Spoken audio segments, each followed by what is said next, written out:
पूजा पाठ करने की उम्र में सास का पड़ोसी से चक्कर। चलो पूजा तो अच्छे से हो गई। स्नेहा बेटा सभी लोगों में अब प्रसाद बांटते। वैसे कमला बहन पूरी पूजा में कहीं पर भी सोनाली जी नहीं दिखी। तुमने उन्हें बुलाया नहीं था क्या पूजा में? अरे सबसे पहले इनविटेशन तो मैं उन्हीं को देने के लिए गई थी, लेकिन वो ठहरी मॉडर्न, वो कहाँ पूजा पाठ करेंगी। वो तो है अभी किसी क्लब डिस्को में नाच रही होगी।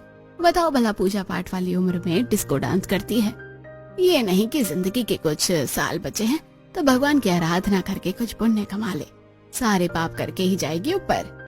ये क्लब तो बेस्ट है, लेकिन तुझे इसके बारे में कैसे पता? मैं शहर के ऑलमोस्ट क्लब जानती हूँ, लेकिन ये तो मुझे भी नहीं पता था। अरे तू एंजॉय करना, और इससे भी अच्छे क्लब है वहाँ, नेक्स्ट वीक वहाँ चलेंगे। हाथों में ड्रिंक लिए सोनाली अपनी सहेली शालिनी के साथ क्लब में डांस कर रही होती है कि तभी एक 25 साल का प्रदीप नाम का लड़का ड्रिंक लिए सोनाली के पास आता है। मैंने पूरे क्लब में नजर घुमाई, लेकिन सच कहूँ तो तुमसे खूबसूरत लड़की मुझे पूरे क्लब में नहीं दिखी। यू डोंट माइंड, क्या तुम मेरे साथ एक बाइक राइड पर चलोगी? अभी तो तुम्हारे दूध के दांत भी नहीं गिरे और तुम्हें चिकन लॉलीपॉप खाना है। ये बात सुनकर शालिनी की हंसी छूट जाती है और प्रदीप नाम का वो लड़का वहाँ से मुंह बनाकर चला जाता है। तूने उस लड़की की क्या बेइज्जती मारी? बेचारी की शक्ल देखने लायक थी। वैसे कुछ भी बोलो, इस उम्र में तूने अपने आप को कितना फिट कर रखा है। कोई बोल ही नहीं सकता कि तू 2 सालों में 50 की होने वाली है। तेरी पर्सनैलिटी देखकर तो लगता है तू अभी अभी 25 की हुई है। जीजा जी तो तुझे देखकर कितना खुश होते होंगे ना। काहे का खुश, वो तो 24 घंटे सिर्फ बिजनेस बिजनेस करते रहते हैं। चल छोड़, अब हम कुछ खाने के लिए चलते हैं। सोनाली अपने पूरे मोहल्ले की सबसे मॉडर्न औरत थी, जो इस उम्र में भी काफी फैशनेबल कपड़े पहनती थी, और साथ ही सोनाली का मेंटेन फिगर देखकर 20 साल के लड़के भी सोनाली पर लाइन मारते थे। अपनी फ्रेंड के साथ एक अच्छे से होटल में लंच करके सोनाली जब घर आती है तो देखती है, शेखर जी आप अपने खाने पीने पर ध्यान दीजिए, तो ये दवाइयों की जरूरत नहीं पड़ेगी आपको। अरे डॉक्टर साहब सेहत पर क्या ही ध्यान दूं, बस जिंदगी के 2-4 साल बचे हैं, फिर तो भगवान के पास जाना ही है। आप तो बस यही बातें करते रहो, कुछ अच्छा मत बोलना कभी। अरे मुझे देखिए, आपकी और मेरी उम्र में सिर्फ 2 साल का ही फर्क है, लेकिन मुझे देखकर कोई नहीं कहेगा कि मेरी इतनी उम्र है। सोनाली जी बिल्कुल ठीक कह रही हैं। ये हर 6 महीने में अपना फिजिकल चेकअप करवाती हैं और हमेशा इनकी रिपोर्ट पॉजिटिव आती है। अरे डॉक्टर साहब, मेरी बीवी की तो बात ही निराली है। आप बस दवाइयाँ बताइए मुझे, कौन सी कब कब खानी है। सोनाली अपनी हेल्थ, अपनी बॉडी को लेकर जितनी पंक्चुअल थी, शेखर उतना ही काम में बिजी रहता था। दोनों की उम्र ही लगभग एक समान थी, लेकिन इसके बावजूद भी दोनों को देखने में काफी अंतर था। इसी तरह समय गुजरता है और हमेशा की तरह सोनाली तैयार होकर पार्टी के लिए निकल ही रही होती है कि तभी सोनाली की नौकरानी मधु, मेम साहब मैंने सारा काम कर दिया है, खाना भी बना दिया है, तो मैं जाऊँ? हाँ जाओ। वैसे मेम साहब आपसे कुछ बात कहनी थी मुझे। छोटी मुँह बड़ी बात। आप दिन भर बाहर रहती है और घर के मंदिर का दिया हमेशा ही बुझा रहता है, ये सारी चीज अपशगुन होती है। अरे मैंने तो तुम्हें बोल ही रखा है कि तुम ही घर का पूजा पाठ कर लिया करो। लेकिन मालकिन, मंदिर का दिया तो घर के ही किसी सदस्य को ही जलाना चाहिए। देखो मधु, मुझे पूजा पाठ में शुरू से ही इंटरेस्ट नहीं रहा है, तो प्लीज तुम मुझे इन कामों के लिए मत कहा करो। अगर तुम्हारे पास टाइम है तो तुम कर लिया करो, वरना कोई बात नहीं। इतना कहकर सोनाली अपनी पार्टी के लिए चली जाती है तो वहीं मधु, बूढ़ी घोड़ी लाल लगाम, अरे इसके पैर कब्र में लटक रहे हैं, लेकिन देखो कैसे फैशन में लगी हुई है। अरे इसे तो इस उम्र में राम राम की माला जपनी चाहिए, और ये किसी डिस्को में ठुमके लगाती है। सोनाली के इतने फैशनेबल होने की वजह से हर कोई उसके बारे में उल्टी सीधी बातें करता था। ऐसे कुछ समय गुजरता है और आज सोनाली का जन्मदिन होता है। शेखर, आज मेरा बर्थडे है। हमारा बेटा तो बाहर ट्रिप पर गया हुआ है, तो आज मैं सोच रही हूँ कि एक अच्छे से होटल में डिनर करने के लिए चले। आज मेरी बहुत इंपॉर्टेंट मीटिंग आ गई है। अगर मेरा बेटा बिजनेस संभालता तो मुझे इतनी दिक्कत नहीं होती। तुम चली जाओ, हम फिर कभी चलेंगे। शेखर की बात सुनकर सोनाली थोड़ी उदास हो जाती है और अब अपनी फ्रेंड्स के साथ सोनाली अपना बर्थडे सेलिब्रेट करती है। ऐसे कुछ दिन और गुजरते हैं और आज काफी समय के बाद पूरा परिवार एक साथ लंच कर रहा होता है। आज मैं बहुत खुश हूँ, इतने टाइम के बाद हमारा पूरा परिवार एक साथ लंच कर रहा है ना। मम्मी हमेशा अपनी पार्टी और पापा हमेशा अपने बिजनेस में ही बिजी रहते हैं। अब क्या करें बेटा, किसी को तो बिजनेस संभालना ही है ना। तुझे तो अपना वो फोटोग्राफी का काम करना है। कितनी बार कहा है कि ये सब काम छोड़कर बिजनेस को संभाल। अरे जब उसका इंटरेस्ट ही नहीं है बिजनेस संभालने में, तो मैं क्यों फोर्स करूं? बेटा जब तुझे बिजनेस संभालना हो तब तू संभाल सकता है। वैसे मुझे तुझसे कुछ बात करनी थी। अब तेरी शादी लायक उम्र हो चुकी है, अगर कोई गर्लफ्रेंड वगैरह हो तो बता दे। नहीं मम्मी, मेरी कोई गर्लफ्रेंड नहीं है, आप लोगों को ही मेरे लिए लड़की ढूंढनी होगी। अरे तेरी उम्र के लड़कों की तो 6-7 गर्लफ्रेंड होती है और तूने अभी तक गर्लफ्रेंड ही नहीं बनाई। अरे कुछ सीख मुझसे और तेरे पापा से। उस जमाने में भी हमारी लव मैरिज हुई थी। खैर छोड़ो, तेरे लिए लड़की मैं ही ढूंढूंगी। मेरी सहेली है ना मोनिका, उसकी बेटी किंजल, उससे तेरी बात चलाऊंगी। काफी टाइम तक तो उसने मॉडलिंग भी की है, बड़ी सुंदर है और तेरी जोड़ी खूब जचेगी। सोनाली अपने इकलौते बेटे मुकुल के लिए अपनी सहेली मोनिका के बेटे किंजल को पसंद करती है। मोनिका को भी मुकुल पसंद था, जिसके चलते अब कुछ महीनों के बाद किंजल और मुकुल की धूमधाम से शादी हो जाती है और ऐसे ही हफ्ते भर गुजरता है। मैं नहीं बता सकती कि मैं कितनी ज्यादा खुश हूँ। अब तो मुझसे रहा ही नहीं जा रहा। जितनी जल्दी हो सके तुम यहाँ पर आ जाओ, पुरानी यादें ताजा हो जाएंगी फिर से। सोनाली किसी से हंस हंस कर कॉल पर बात कर रही होती है। तभी किंजल सोनाली के कमरे में आती है और उसकी बातें सुन लेती है, जिसे देखकर सोनाली अपना कॉल काट कर, किंजल बेटा तुम यहाँ, कुछ चाहिए था क्या? मेरी शादी को 1 हफ्ता हो गया है तो सोचा आज अपनी पहली रसोई की रस्म कर लूं। पर किंजल बेटा हमारे यहाँ ऐसी कोई रस्म नहीं होती, लेकिन अगर तुम्हें फिर भी कुछ बनाना है तो बना सकती हो। तुम्हें फॉर्मेलिटी करने की कोई जरूरत नहीं है। जैसे अपने मायके में रहती थी वैसे ही यहाँ रहो। किंजल आज के जमाने की लड़कियां जैसी मॉडर्न तो थी, लेकिन शादी के बाद की अपनी जिम्मेदारी को किंजल समझती भी थी और मॉडर्न जिंदगी जीने के साथ साथ अपने घर के काम पर ध्यान देती है। अरे किंजल बेटा, तुम्हें ये घर का काम करने के लिए किसने कहा? और तुमने साड़ी क्यों पहन रखी है? तुम्हारे पास मॉडर्न कपड़े नहीं है?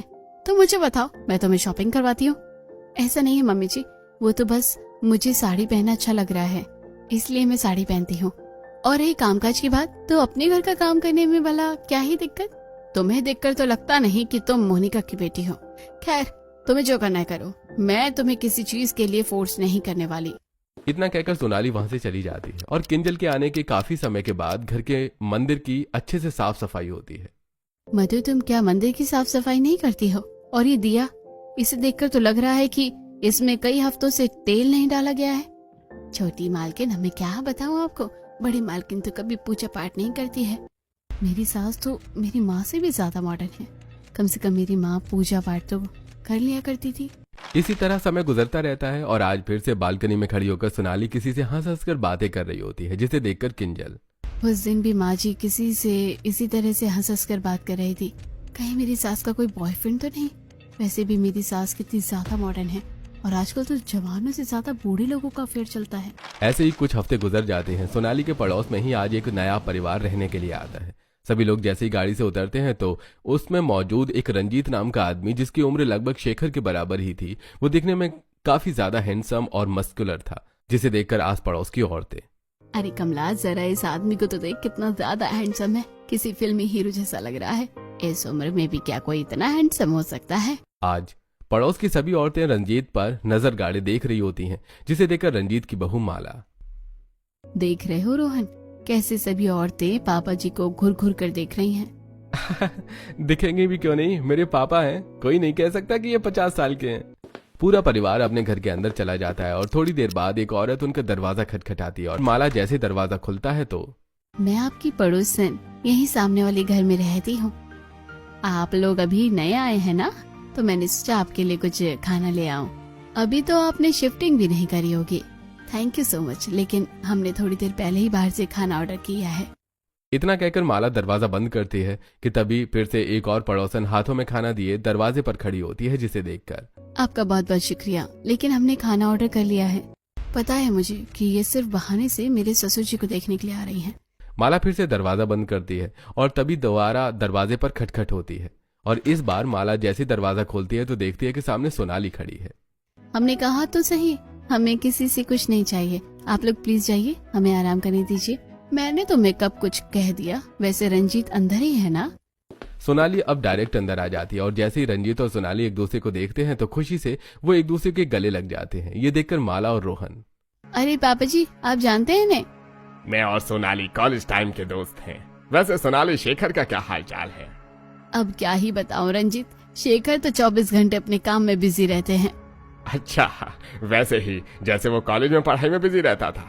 पता नहीं उसने तुम्हें गर्लफ्रेंड कैसे बना लिया, वरना एक टाइम तो ऐसा था मुझे लगता था कि उसकी कभी शादी नहीं होगी। सोनाली और रंजीत काफी सालों के बाद मिले थे और दोनों अब कई घंटे तक बैठकर बातें करते हैं। इसी तरह अब कुछ दिन गुजरते हैं और आज सोनाली रंजीत और उसकी पूरी फैमिली को डिनर पर अपने घर इनवाइट करती है। किंजल, तुमने तो काफी टेस्टी डिनर बनाया है और स्पेशली पुलाव। मुझे इसकी रेसिपी बताना। हाँ, क्यों नहीं। वैसे अंकल, आप इस उम्र में भी इतने फिट कैसे हैं? अरे please Mukul, don't call me uncle. देखने में तो मैं तुम्हारे बड़े भाई जैसा ही हूँ। काफी टाइम हो गया इस बात को। रोहन सिर्फ 7 साल का था। उसकी माँ मेरी पत्नी सुनीता की डेथ हो गई थी। सुनीता को शुरू से ही मेरी बॉडी ऐसी पसंद थी, इसलिए उसके जाने के बाद भी हमेशा मैंने उसकी याद में अपने आप को फिट रखा। वाह अंकल। खाना खाते हुए रंजीत सभी को अपने फिटनेस के राज का बता रहा होता है। तभी गलती से थोड़ा खाना रंजीत के मुंह पर लग जाता है, जिसे देखकर सोनाली टेबल पर रखा टिश्यू पेपर उठाती है और उसका मुंह साफ करने लगती है। इतने साल हो गए लेकिन फिर भी तुम्हें ठीक से खाना खाना नहीं आया। तुम लोगों को पता है कॉलेज में भी ये बिल्कुल गिरा गिरा कर खाना खाता था। सोनाली की बात सुनकर जहां सभी लोग हंसने लगते हैं, तो वहीं अपनी सास को एक पराये मर्द का मुंह साफ करना किंजल को थोड़ा अजीब लगता है। ऐसी समय गुजरता है, सोनाली जिम में वर्कआउट कर रही होती है कि तभी उसी जिम में रंजीत आता है। रंजीत की इस उम्र में भी इतनी मस्कुलर फिट बॉडी देखकर जिम में सभी लोग बस उसे ही घूरे जा रहे थे। तुमने भी यही जिम ज्वाइन किया है? वैसे इस उम्र में भी तुमने अपने आप को काफी फिट रखा है। देखो, लड़कियों के साथ साथ लड़के भी तुम्हें घूर घूर कर देख रहे हैं। अब क्या ही करूं, वो कहते हैं ना कि उम्र 55 की, दिल बचपन का। बस यही हाल है। एक साथ वर्कआउट करने के बाद अब सोनाली और रंजीत घर आ रहे होते हैं। तभी मोहल्ले की कुछ औरतें उन्हें एक साथ देखकर, देखो देखो, अरे अब तक तो बस ये डिस्को में कमर हिलाती थी, छोटे कपड़े पहनती थी, लेकिन अब तो लगता है इसका पड़ोसी के साथ चक्कर चल रहा है। ऐसे कुछ दिनों के बाद, काफी सारी शॉपिंग कर लिए ना आज। हाँ, अब कुछ खाते हैं, बहुत भूख लग रही है। मॉल में शॉपिंग कर किंजल और तारा एक कैंटीन में बर्गर खा रही होती हैं। तभी तारा की नजर अचानक ऊपर फ्लोर पर घूम रही किंजल की सास पर पड़ जाती है, जिसे देखकर, अगर मैं गलत नहीं हूँ तो ये तेरी सास है ना? तारा की बात सुनकर किंजल जैसे ही ऊपर देखती है तो उसे अपनी सास के साथ रंजीत भी घूमता हुआ नजर आता है। अरे ये तो हमारा पड़ोसी है, लेकिन ये मेरी सास के साथ क्या कर रहा है?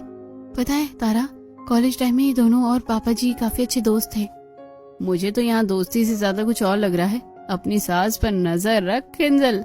तारा और किंजल सोनाली और रंजीत का पीछा करते हैं और देखते हैं कि वो कैसे एक साथ शॉपिंग कर रहे हैं और अब एक अच्छे से रेस्टोरेंट में जाकर खाना खाते हैं।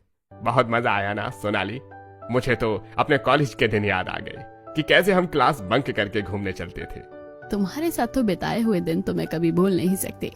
सोनाली की ऐसी बातें किंजल के दिलो दिमाग में शक पैदा कर रही थी। जब से रंजीत सोनाली का पड़ोसी बनकर आया था, तब से सोनाली हर वक्त उसी के साथ घूमती फिरती। ऐसे ही एक रात सोनाली और रंजीत कॉल पर, खाना खाने के बाद कुछ मीठा खाने का मन कर रहा है, क्यों ना आइसक्रीम खाई जाए? हाँ हाँ, क्यों नहीं, यहीं पर एक आइसक्रीम पार्लर है, वहाँ चलते हैं। अब सोनाली आती है, दोनों आइसक्रीम पार्लर जाते हैं। आइसक्रीम खाते हुए दोनों रोड पर वॉक कर रहे होते हैं कि तभी सोनाली अपनी आइसक्रीम रंजीत के नाक पर लगा देती है, जिसे देखकर अब रंजीत सोनाली के चेहरे पर आइसक्रीम लगाने लगता है। ये सब मोहल्ले में रहने वाली महिमा देख रही होती है और अब वो जल्दी से किंजल के पास जाती है। अरे आंटी आप, और इस वक्त कुछ चाहिए था क्या? तुम्हारी सास क्या गुल खिला रही है? तुम्हें कुछ पता भी है? वो पड़ोस वाला रंजीत है ना, उसके साथ रोड पर घूम रही थी, दोनों एक दूसरे को आइसक्रीम खिला रहे थे। मुझे तो बड़ा डर लग रहा है कि तुम्हारी सास की इस उम्र में तुम्हारा दूसरा ससुर न ले आए।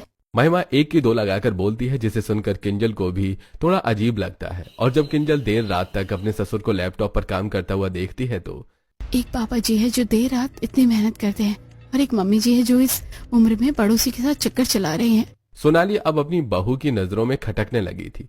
ऐसी एक शाम सोनाली और रंजीत अपने अपनी छत पर खड़े होकर बातें कर रहे होते हैं। आज मौसम कितना अच्छा है ना, कहीं बाहर घूमने चले?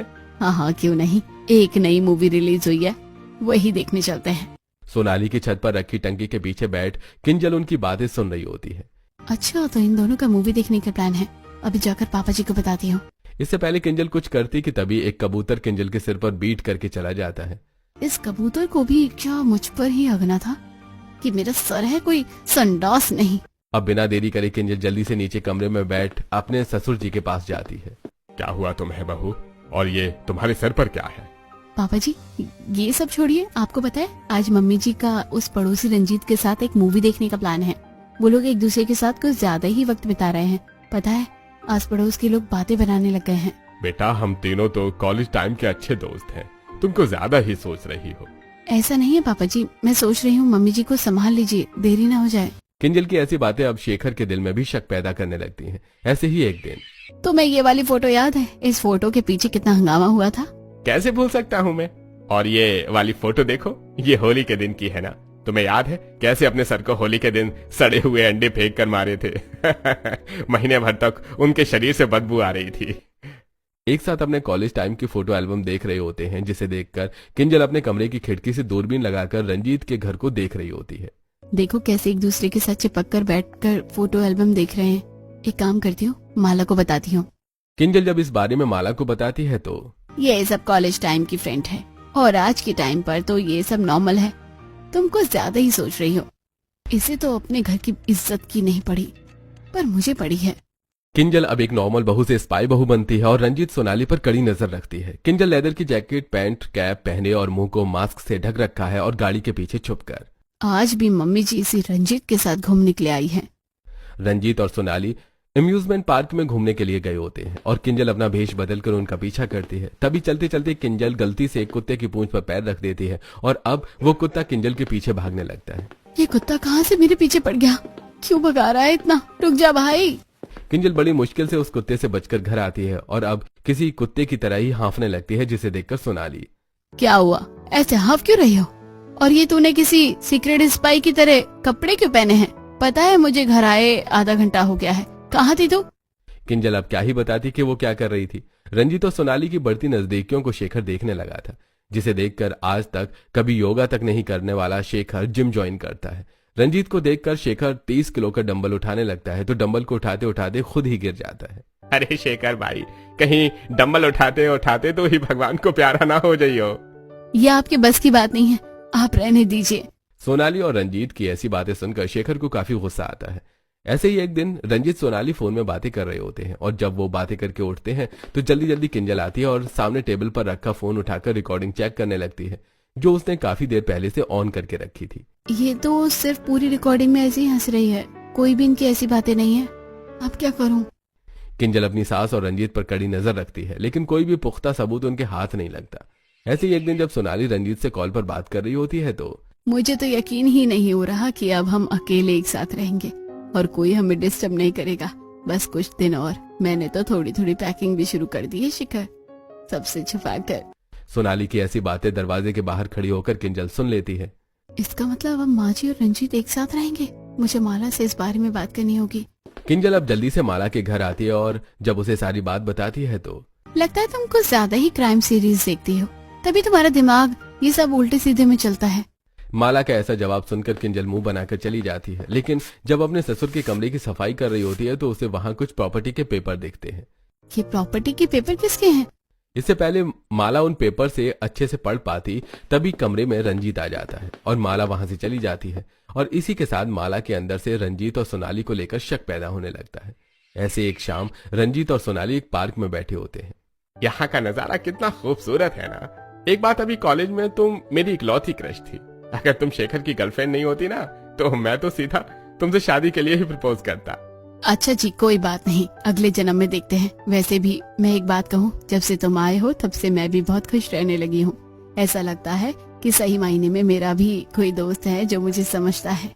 सोनाली और रंजीत की ऐसी बातें एक अनजान व्यक्ति के दिल में भी उनके लिए शक पैदा करने के लिए काफी थी। हर शाम की तरह सोनाली जब पार्टी के लिए रेडी होकर मोहल्ले से गुजर रही होती है तभी कुछ औरतें, अरे सोनाली, पार्टी करती रहोगी या कभी पूजा पाठ भी करोगी? कल हमने घर में बहुत बड़ा हवन रखवाया है और मोहल्ले के ढेर सारे लोग आ रहे हैं, तुम भी जरूर आना। थैंक यू सो मच कमला कि तुमने मुझे इनवाइट किया, लेकिन तुम तो जानती हो ना कि मुझे ये पूजा पाठ में कोई इंटरेस्ट नहीं है, और जब किसी चीज में इंटरेस्ट नहीं है तो उसे करने का क्या ही मतलब। इंटरेस्ट होगा भी क्यों, क्योंकि तुम्हारा सारा इंटरेस्ट तो उस पड़ोसी में है। पता नहीं कब ऐसी औरतों को हमें और बर्दाश्त करना होगा। रंजीत के आने के बाद तो अब सोनाली पड़ोसियों की नजरों में और ज्यादा खटकने लगी थी। ऐसे कुछ दिन गुजरते हैं। हॉल में बैठे किंजल फोन में एक क्राइम सीरीज देख रही होती है। ये क्या, ये औरत तो पति और बच्चों को छोड़कर इस अमीर आदमी के साथ चली गई। मेरी सास का भी कुछ ऐसा ही हाल है, कहीं वो तो एक दिन पापा जी को छोड़कर ना चली जाए। क्राइम सीरियल देखते हुए किंजल मनी मन बातें बनाने लगती है कि तभी किंजल के सामने उसकी सास सोनाली आती है। सोनाली ने आज अपने मॉडर्न फैशनेबल कपड़े नहीं बल्कि एक सुंदर सी लाल साड़ी पहनी होती है। हाथों में चूड़ियां, गले में हार और बालों में गजरा भी लगा होता है, जिसे देखकर किंजल, मम्मी जी ये आप हैं? नहीं, ये आप नहीं हो सकती। अरे बहू, वो मैंने सोचा कि कितना समय हो गया है मुझे मंदिर गए हुए, तो आज मंदिर हुई आती हूँ, इसलिए इतना तैयार हुई। अब मंदिर में थोड़ी ना अपनी वन पीस पहनकर जाती। इतना कहकर सोनाली चली जाती है, लेकिन किंजल अभी भी शॉक में होती है। तो वहीं जब पड़ोस की औरतें सोनाली को इस रूप में देखती हैं तो अरे ये तो सोनाली है ना, इसे क्या हुआ? इसकी तबीयत ठीक तो है ना? आज इसने ऐसे कपड़े कैसे पहन लिए? किंजल के साथ साथ आस पड़ोस की औरतें भी काफी ज्यादा हैरान होती हैं। तो वहीं सोनाली सीधा रंजीत की कार में बैठती है और अब रंजीत सोनाली को लिए कहीं चला जाता है। काफी देर तक जब रंजीत घर नहीं आता तो माला और रोहन अब सीधा किंजल के पास आते हैं। किंजल, क्या तुम्हें पता है कि पापा जी कहाँ हैं? हम कब से उनका फोन ट्राई कर रहे हैं, उनका कॉल लग नहीं रहा और कार भी नहीं है घर के बाहर। इसका मतलब मैंने सही सोचा था, आज मम्मी जी तुम्हारे ससुर के साथ शादी करने के लिए मंदिर गई हैं। किंजल, ये तुम क्या बकवास कर रही हो? होश में तो हो। किंजल बिल्कुल ठीक कह रही है। पहले तो मुझे भी किंजल की बातों पर यकीन नहीं था, लेकिन जब मैंने पापा जी के पास वो प्रॉपर्टी के पेपर देखे तो मुझे यकीन हो गया। मम्मी जी के जाने के बाद शायद पापा जी अब इस उम्र में काफी अकेलापन महसूस कर रहे हैं, इसलिए उन्होंने तुम्हारी सास के साथ चक्कर चलाया। इस उम्र में ये सब करना कोई अच्छी बात तो नहीं है। आखिरकार मेरे प्यार में क्या कमी रह गई थी जो सोनाली इस हद तक नीचे गिर गई?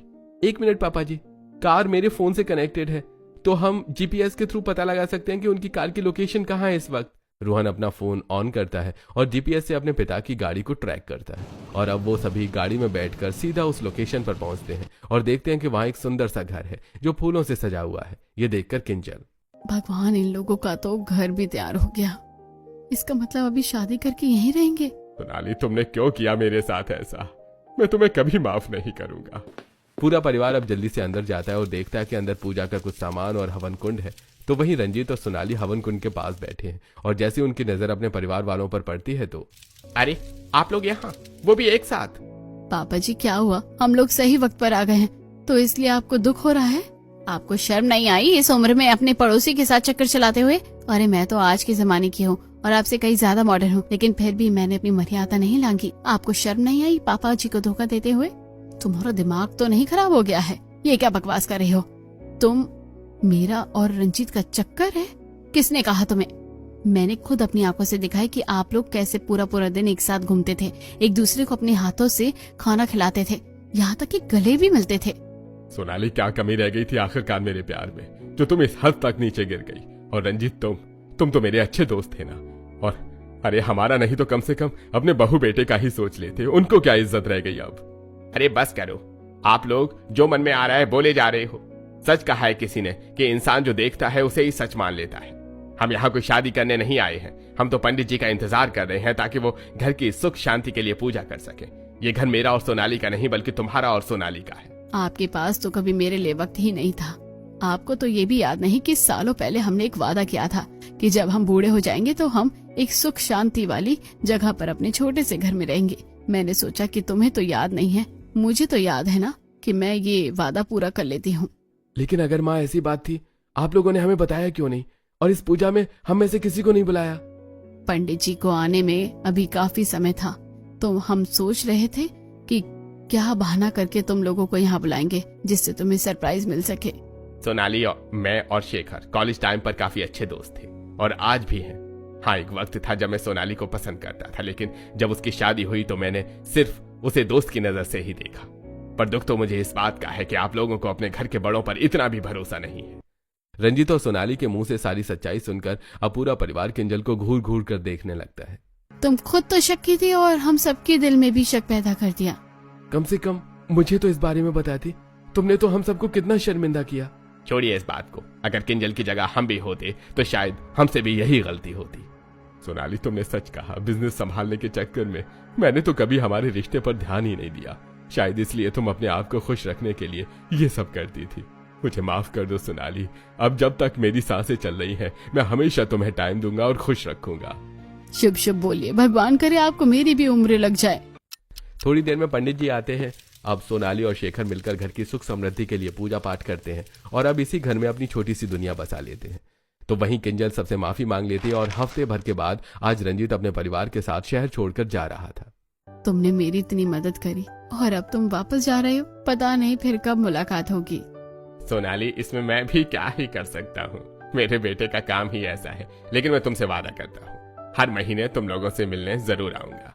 अब रंजीत अपने परिवार के साथ दूसरे शहर शिफ्ट हो जाता है। तो वहीं मुकुल भी अपने पिता का बिजनेस संभालता है। जिससे शेखर सोनाली को अच्छे से टाइम दे पाता है, तो वहीं सोनाली भी अपनी मॉडर्न दुनिया छोड़कर अपने पति के साथ एक अच्छा वक्त बिताती है।